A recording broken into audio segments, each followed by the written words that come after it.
Oleh sebab itu mereka menghendaki agar kelapa sawit ini tidak diproduksi secara membabi buta. Assalamualaikum warahmatullahi wabarakatuh. Jadi di sini kami sudah bersama expert kami, yaitu Bapak Insinyur Sakti Huta Barat. Nah, di sini kami akan mewawancari Bapak Sakti mengenai lingkungan kelapa sawit. Nah, yang akan dimulai oleh Dea Rizky Ramadhani. Baiklah, di sini saya akan mewawancari Bapak Sakti masalah isu lingkungan kelapa sawit yang sedang marak terjadi pada akhir-akhir ini. Baiklah, Bapak, di sini saya ingin menanyakan masalah isu lingkungan yang terjadi di perkebunan kelapa sawit kita, ya kan, Pak? Salah satunya kan mungkin ada dampak dari isu lingkungan tersebut yang menyebabkan harga dari kelapa sawit tersebut turun. Nah, kira-kira bagaimana tanggapan Bapak mengenai masalah tersebut? Pengusaha atau pekebun sawit itu termotivasi untuk membuka lahan seluas-luasnya, sebanyak-banyaknya. Nah, masalahnya lahan yang tersedia dan sesuai untuk kelapa sawit itu terbatas. Tanah yang cocok untuk kelapa sawit ini adalah tanah mineral. Nah, tapi itu tanah mineral saat ini semua sudah terpakai, ya.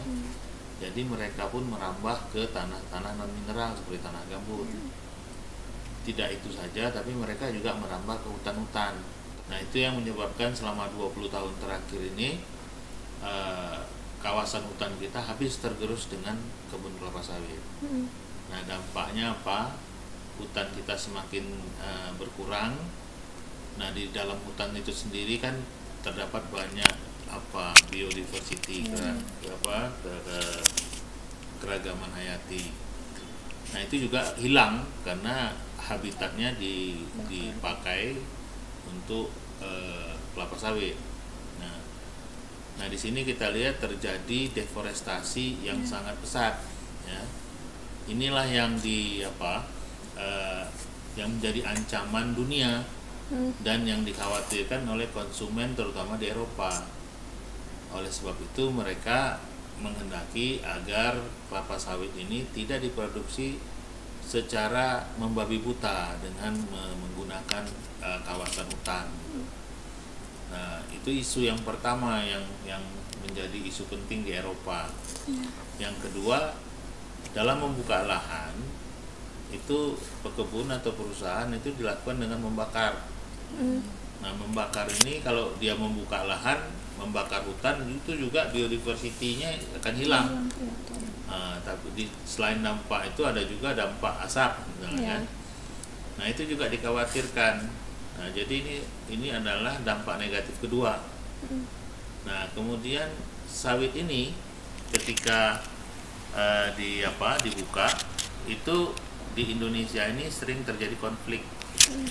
Jadi konflik lahan. Jadi ada suatu kampung misalnya tiba-tiba diklaim itu menjadi kawasan konsesi dari perusahaan besar dan masyarakat disuruh pindah. Ini jadi konflik lahan gitu. Nah, ini yang menjadi masalah. Nah, ini semua terutama yang tiga ini, ya. Yang tiga ini sangat dikhawatirkan oleh masyarakat konsumen di Eropa. Oleh sebab itu mereka mengajukan agar produksi kelapa sawit ini harus sustainable, berkelanjutan. Artinya ketika kelapa sawit itu minyak sawit itu diproduksi melalui kelapa sawit, itu tidak ada dampak negatif yang sangat masif seperti yang tadi deforestasi, kebakaran hutan, hilangnya keragaman hayati, kemudian konflik lahan.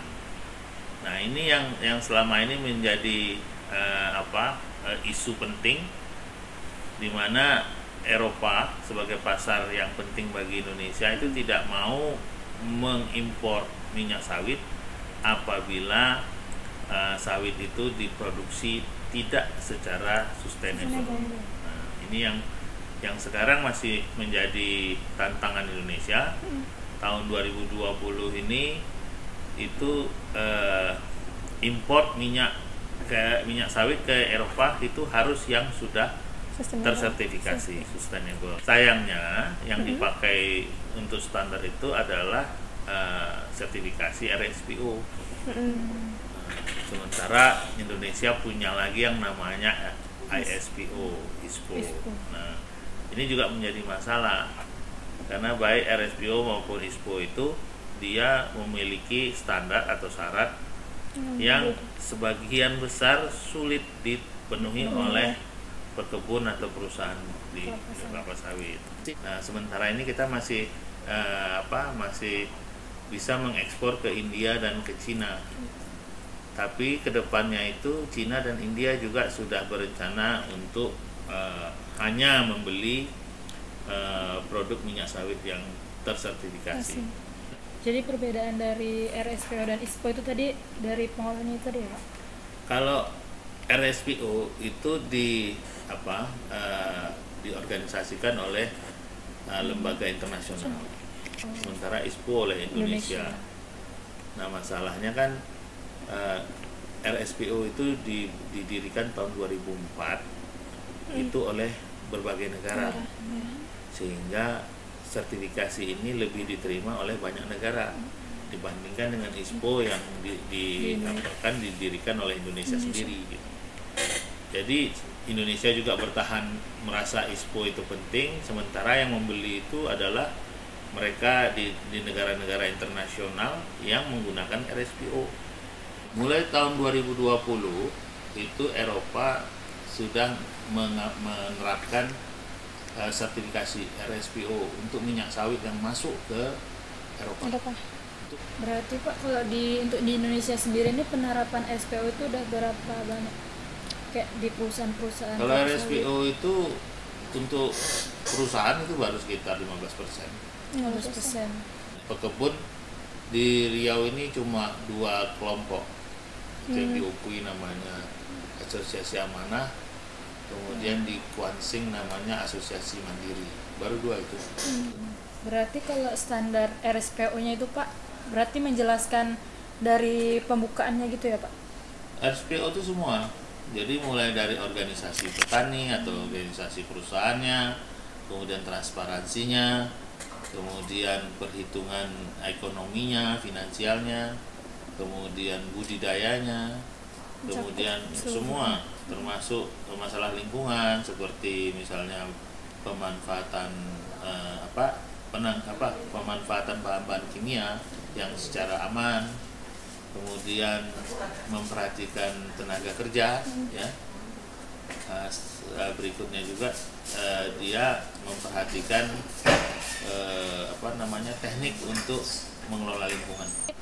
Berarti Pak, banyak lah ya tantangan yang harus dihadapi Indonesia dalam untuk mencapai sertifikasi RSPO ataupun ISPO tersebut. Banyak, karena sebagian kebun kita sudah terlanjur berada di hutan, sebagian lagi sudah terlanjur di tanah gambut. Nah, bagaimana caranya supaya mereka ini keluar dari kawasan itu? Nah, itu yang sekarang menjadi masalah. Mereka sudah terlanjur nanam, kemudian harus keluar dari situ, sementara investasi kan tidak banyak. Nah, kita tergantung nanti bagaimana solusi pemerintah. Nah, sekarang kalau misalnya dari Bapak, apa kira-kira harapan Bapak ke depannya untuk petani-petani sawit yang ada di Riau, yang ada di Riau maupun yang ada di Indonesia untuk masalah lingkungan dan masalah RSPO tersebut, Pak? Nah, kalau kelihatannya sekarang kan lebih banyak kita workshop, seminar ya. Nah, itu yang saya kritik kemarin. Kalau kita cuma bicara-bicara aja, kapan membangun kanal blockingnya, kan? Undri buat workshop, nanti di Hotel Pangeran yang lain buat workshop. Kita bicara-bicara aja, tapi kapan membuatnya? Dan itu sudah dimulai tahun 2010, sekarang 2019. Nah, itu yang jadi masalah. Jadi, ya kalau menurut saran saya, kita harus laksanakan itu standar-standar yang diterapkan oleh ISPO dengan RSPO.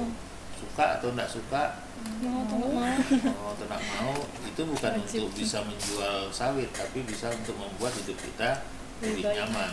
Begitu.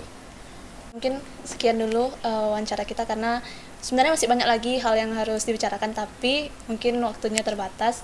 Jadi mungkin hanya beberapa paparan penting aja yang akan disampaikan. Oke. Terima kasih kasih, sebelumnya pada Pak Sakti karena telah bersedia. Sekian dulu. Assalamualaikum warahmatullahi wabarakatuh.